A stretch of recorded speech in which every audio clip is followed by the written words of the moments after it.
The Atlanta summer heat was merciless that Tuesday afternoon. Richard Vaughn hurried from the convenience store to his black Mercedes, already thinking about the 3-0 board meeting that would determine his company's expansion into Tennessee.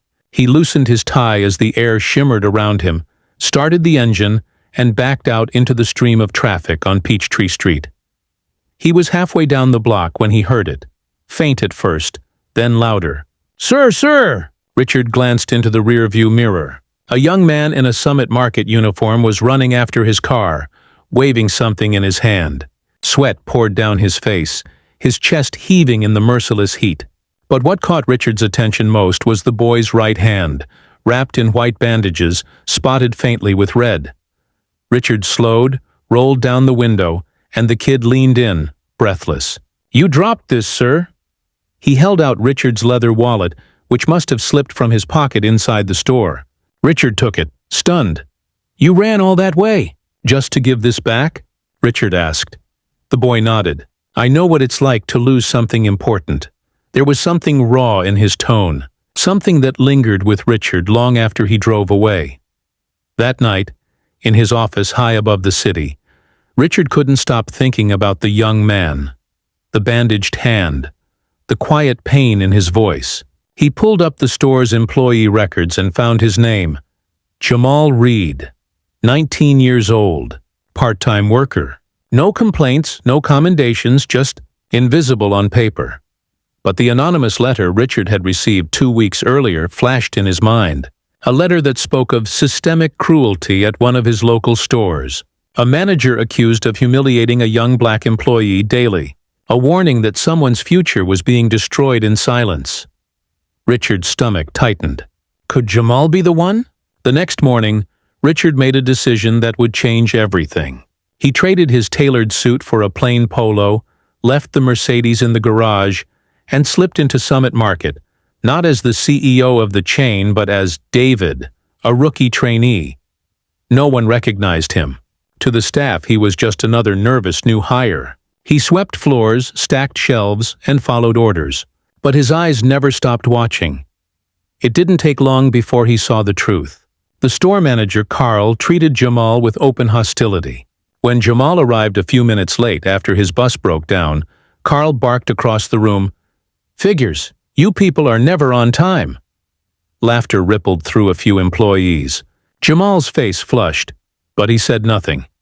When Jamal finished stocking an aisle with perfect precision, Carl sneered, "Redo it.